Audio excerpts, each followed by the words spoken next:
This past weekend, another U.S. soldier died while in combat in Afghanistan, bringing the total casualties to 2,426 since the War on Terror began in 2001. Will it ever end? I'm Robin Kinderman, and you're watching JBS Straight Talk.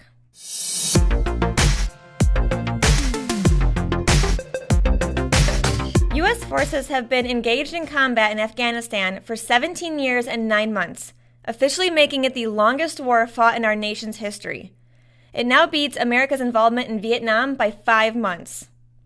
That's also longer than the length of our participation in World War I, World War II, the Korean War, Spanish-American War, Mexican-American War, Civil War, Persian Gulf War, Bosnian War, and Kosovo War combined. If that's not shocking enough, consider that the newest recruits being sent overseas to fight today were just being born around the time America was attacked on 9/11. How's that for perspective? So what are we still doing there? Warren Mass reports on thenewamerican.com, the United States has about 14,000 troops in Afghanistan, and their primary mission is to advise Afghan forces who are battling the Taliban. This is down from the high of 100,000 in 2011.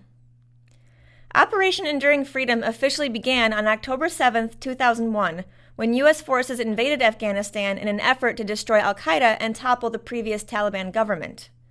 Americans rejoiced when this mission concluded in 2015.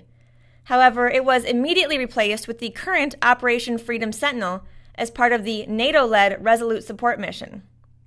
So NATO is the reason why the war in Afghanistan has never been won. Jack McManus stated in the newamerican.com article, America has never issued a formal declaration of war required by the U.S. Constitution, and, as far back as late 2003, NATO has been the leader of the Afghan effort. It is an effort that Americans and their allied coalition forces aren't allowed to win. They are expected to be at a type of limited war because unending war enables its designers to gain more political power. This is the very thing our founding fathers warned against. On July 4, 1821, before he became our nation's 6th president, then Secretary of State John Quincy Adams wrote about our country. Wherever the standard of freedom and independence has been or shall be unfurled, there will be her heart, her benedictions, and her prayers. But she goes not abroad in search of monsters to destroy. She is the well-wisher to the freedom and independence of all. In other words, it is not our responsibility to be the policemen of the world. We need to take care of our own country.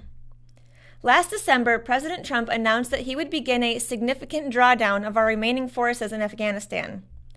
However, no withdrawal orders have been given yet. We encourage you to contact the President, your U.S. representative, and your senators, and urge them to follow through on Trump's commitment, and go even further by bringing all of our troops back home. Also, ask Congress to repeal the Authorization for Use of Military Force, or AUMF, which has allowed for U.S. troops to be sent virtually anywhere around the world to fight the endless and unconstitutional war on terror. America has been the world's policeman for far too long. It's time we stop. Until next week, take care and God bless.